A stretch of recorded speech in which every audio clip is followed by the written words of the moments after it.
Hello friends, बाल junior classes में आपका स्वागत है। मैं जन्मेजय शर्मा और आज की वीडियो में आपको बताने वाला हूँ ग्रामर का एक बेसिक लेवल, जहां से अंग्रेजी की शुरुआत करते हैं लेटर से। यानी कि अंग्रेजी में कुल 26 अक्षर होते हैं। लेटर किसको कहते हैं, लेटर इंग्लिश में उसका डिफिनेशन क्या है, और वर्ड किसको कहते हैं, अक्षर किसको कहते हैं, और शब्द किसको कहते हैं, अल्फाबेट क्या है, वर्णमाला किसको कहते हैं, वर्णमाला कितने प्रकार के होते हैं, सेंटेंस कैसे बनता है, ये मैं लाइन बाय लाइन आपको बताऊंगा।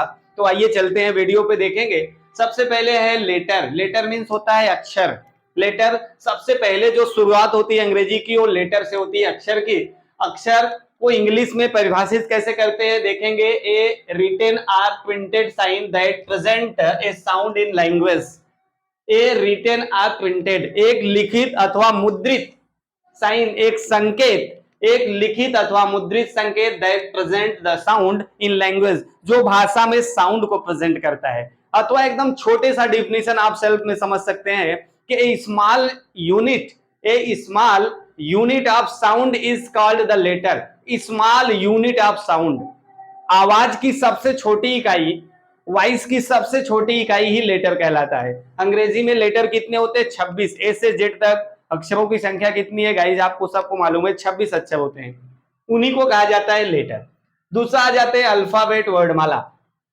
उन्हीं 26 अक्षरों के कंप्लीट जो समूह होता है, कंप्लीट रूप से जो लिखा गया समूह होता है, वही अल्फाबेट कहलाता है। ये the alphabet is a complete set of letter. अक्षरों का कंप्लीट सेट ही लेटर कहलाता है। Used in written or language, करे used to write a language, जो भाषा के रूप में लिखा जाता है। तो किस भाषा के रूप में, इंग्लिश भाषा के रूप में लिखा गया, वही आप है। Alphabet is a complete set of letters used to written language, right a language, जो भाषा के रूप में लिखा गया हो। और क्या हो, कंप्लीट सेट ऑफ लेटर, अक्षरों का कंप्लीट सेट हो, यही आपका क्या कहलाता है, अल्फाबेट। इसमें कंप्लीट सेट्स की बात नहीं किया है, लेकिन इसमें कंप्लीट सेट की बात किया है, लेटर, अक्षर और ये अल्फाबेट। फिर आ जाएंगे व्हाट इज अल्फाबेट। अल्फाबेट है क्या, वर्णमाला के है क्या। तो हिंदी में आप कहते हैं वर्णों के समूह को वर्णमाला कहते हैं। वर्ड मतलब वही 26 अक्षरों के।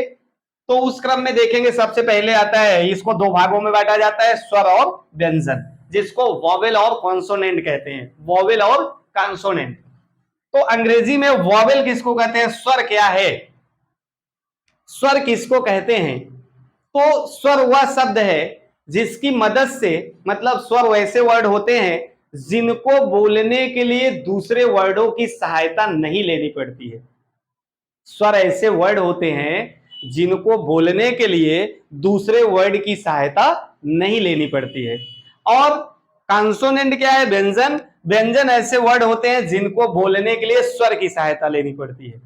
स्वर की सहायता से व्यंजन बोले जाते हैं, लेकिन व्यंजन जो होते हैं, व्यंजन स्वर की सहायता से, लेकिन स्वर जो होते हैं वो उच्चारित करने के लिए किसी की सहायता नहीं लेते हैं। फॉर एग्जाम्पल्स के लिए मैं आपको समझा देता हूं। आप देखेंगे ए ई आई ओ यू, ये 5 स्वर हैं, इसके बाद ये व्यंजन है। तो ये जितने व्यंजन है, अगर आप बोलेंगे तो इन्हीं 5 स्वर की ध्वनि आपके मुंह से निकलेगा। जैसे पहला मैं ले लेता हूं सी, आप सी बोलेंगे तो आपके मुंह से लास्ट में ई निकल रहा है, ई इसमें है। बी बोलेंगे ई निकलेगा। ऐसे आप जेड तक इन्हीं 5 को छोड़कर अगर बोलेंगे तो आपके मुंह से कहीं ए, कहीं ई, कहीं आई, कहीं ओ, कहीं यू निकलेगा। तो कहने का मतलब इसका डिफिनेशन यही हो सकता है कि व्यंजन वे वर्ड होते हैं जिन्हें बोलने के लिए हम स्वर की सहायता लेते हैं। व्यंजन ऐसे वर्ड होते हैं जिनको बोलने के लिए हम स्वर की सहायता लेते हैं। और स्वर क्या है, स्वर को बोलने के लिए हम किसी वर्ड की सहायता नहीं लेते हैं। स्वर स्वयं में पूर्ण होता है, स्वयं में परिपूर्ण होता है, इसको बोलने के लिए किसी की सहायता की जरूरत नहीं होती है। तो अल्फाबेट, वर्णमाला 26 अक्षरों को कहते हैं। इनको 2 भागों में बांटते हैं, स्वर और व्यंजन। स्वर किसको कहते हैं, व्यंजन किसको कहते हैं, कितने होते हैं, ये 5 होता है। और 26 में 5 निकालेंगे तो 21 होते हैं। 5 ये कौन कौन से हैं, 26 और ये 21 कौन है, मैंने यहां लिख दिया है। और अगला है word, a group of letter that has meaning. ये शब्दों का समूह जो मीनिंग देता हो, शब्दों का समूह, a group of letter which gives a complete sense is called word. आप ये देख सकते हैं कि लेटर का समूह होना चाहिए और इसमें इसका मीनिंग भी होना चाहिए। तो लेटर जैसे ए से जेड तक अक्षर हैं, उसी से मैंने ले लिया सी को, उसीम से ले लिया ए को, उसीम से टी को, तो मेरा बन गया कैट। अब जब कैट बना तो मेरा एक वर्ड बना। लेकिन जब ये अलग अलग लिखा गया था सी ए अलग अलग टी, तो ये आपके क्या थे तब तक? अक्षर थे, क्योंकि अलग अलग लिखे गए थे। जब इनको मैंने एक में ऐड कर दिया और एक वर्ड बन गया, एक शब्द बन गया और इसका एक अर्थ भी बना। ऐसा भी शब्द जिसका अर्थ होना चाहिए, इसी का क्रम बदल देंगे टी ए सी, तो ये कोई शब्द नहीं बनेगा, क्योंकि इसका कोई अर्थ नहीं है। इसका कंप्लीट सेंस भी होना चाहिए, सही अर्थ भी होना चाहिए। आइए अगला चलते हैं। जैसे देखेंगे यहां मैंने लिखा है डॉग, कैट, हैन, गॉड। अगला आता है सेंटेंस। वाक्य क्या है? Sentence, A group of word is called sentence which make a complete sense. A group of word which called sentence means A group of word which makes a complete sense. ये शब्दों का समूह होना चाहिए। ये शब्द है ना, इनके समूह होने चाहिए और इसका सही अर्थ होना चाहिए। तो ये सेंटेंस क्या होता है कि कई शब्दों का समूह होता है। जैसे मैंने आपको दिखाया, सेंटेंस को देख सकते हैं। जैसे यहां लिखा THIS, एक शब्द है दिस, फिर एक शब्द लिखा इज, फिर यहां लिखा कैट। तो दिस इज अ कैट का मतलब हो गया यह एक बिल्ली है। तो कहने का मतलब यह है कि ये शब्दों का समूह है। इसमें 4 का, इसमें 2 का, इसमें 1 का, इसमें 3 का समूह बना, और समूह बनने के बाद एक पूरा अर्थ दे रहा है।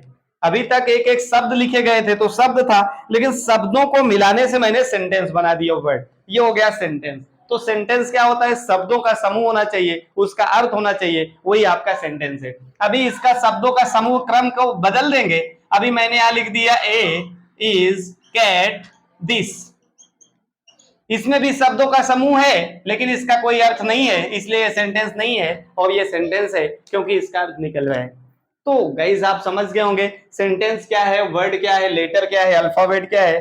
छोटी सी वीडियो में मैंने आपको बता दिया है, और इसको उम्मीद करते हैं कि आप इसको नोट कर लेंगे। बच्चे जो पढ़ रहे हैं इसको नोट करके हमेशा के लिए इसको समझते रहेंगे, जानते रहेंगे। और दूसरी वीडियो में आपको और बताएंगे इसके बारे में, नेक्स्ट इसके आगे जो अंग्रेजी की शुरुआत जहां से होती है। और ये वीडियो पे अगर आप नए हैं तो वीडियो को लाइक करेंगे, सब्सक्राइब करेंगे, शेयर कर देंगे, और साथ साथ कमेंट करके जरूर बताएंगे कि आपको ये वीडियो कैसा लगा। जो मैंने आपको छोटी सी जानकारी दी है, ये जानकारी आपको कैसी लगी है, आप इसको कमेंट करके जरूर बताएंगे। तो आज के लिए इतना ही, नेक्स्ट वीडियो में आपसे मिलते हैं, तब तक के लिए आपको बहुत बहुत धन्यवाद। Thank you.